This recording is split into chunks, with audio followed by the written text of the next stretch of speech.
पठाण साहेब, धाराशिव जिल्ह्यात जिल्हा परिषदचे निवडणुका लागलेल्या असून वंचित कडून किती उमेदवार उभे करण्यात आलेले आहे आणि वंचितची काय भूमिका आहे? धाराशिव जिल्ह्यामध्ये वंचित बहुजन आघाडी यांनी उस्मानाबाद तालुक्याच्या अध्यक्षांना सूचना देऊन आपापल्या तालुक्यामध्ये जेवढे उमेदवार स्वबळावर लढण्यास इच्छुक असतील त्यांना उमेदवारी आम्ही आमच्याकडून प्रदान केलेली आहे. किती उमेदवार आहेत वंचितचे? बहुतांश आम्ही स्वबळावर लढत आहोत. यासाठी सर्व जिल्ह्यातील तालुक्यातील जिल्हाध्यक्षांना याची पूर्ण परिपक्व माहिती आहे. तर त्या हिशोबानं त्यांनी आमच्याकडून किंवा जिल्हाध्यक्षाकडून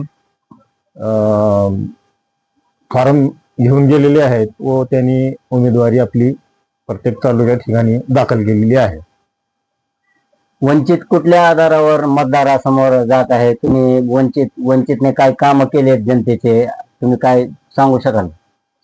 आतापर्यंत वंचित बहुजन आघाडी यांनी प्रत्येक ठिकाणी धरणे, उपोषणे व निवेदने व गोरगरीब ज्यांच्यावर अन्याय होत असेल व त्यांच्या बाजूने लढा दिलेला आहे. व कोणत्याही क्षेत्रात म्हणजे आरोग्याच्या दृष्टीने असो, शिक्षणाच्या दृष्टीने असो किंवा रस्ते नाले व याच्या दृष्टिकोनातून असो, हे सर्व आम्ही जे आहे ते ह्याचा पाठपुरावा जिल्हा अधिकाऱ्याकडे केलेला आहे. आणि आम्ही या जिल्हा परिषद व पंचायत समितीच्या निवडणुकाच्या संदर्भातून आम्ही जे उमेदवार उभा केलेले आहेत ते निश्चितच आम्ही निवडून आल्यानंतर ह्या सर्व अडीअडचणी आम्ही जनतेच्या दूर करण्याचा प्रयत्न करू, असं आमचा निर्धार आहे.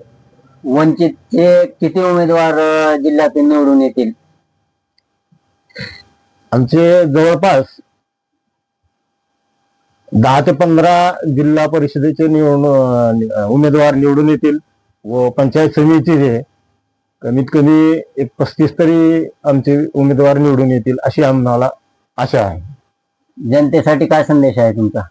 मी जनतेला एवढंच सांगू इच्छितो की प्रस्थापितांनी आतापर्यंत आपल्या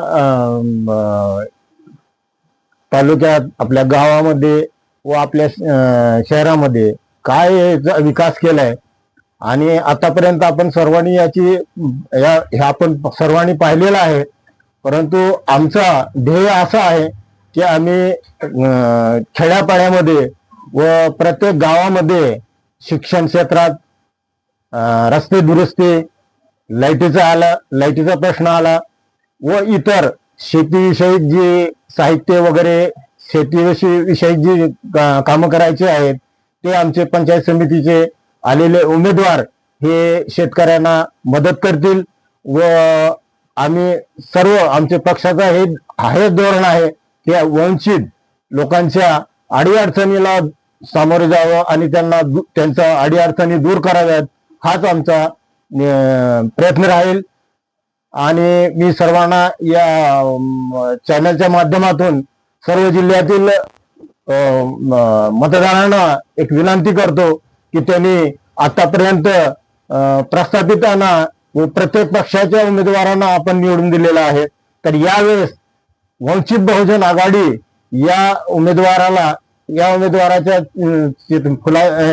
उमेदवाराच्या निशाणीवर बटन दाबून बहुमताने निवडून देताल अशी अपेक्षा करून मी अपेक्षा करतो.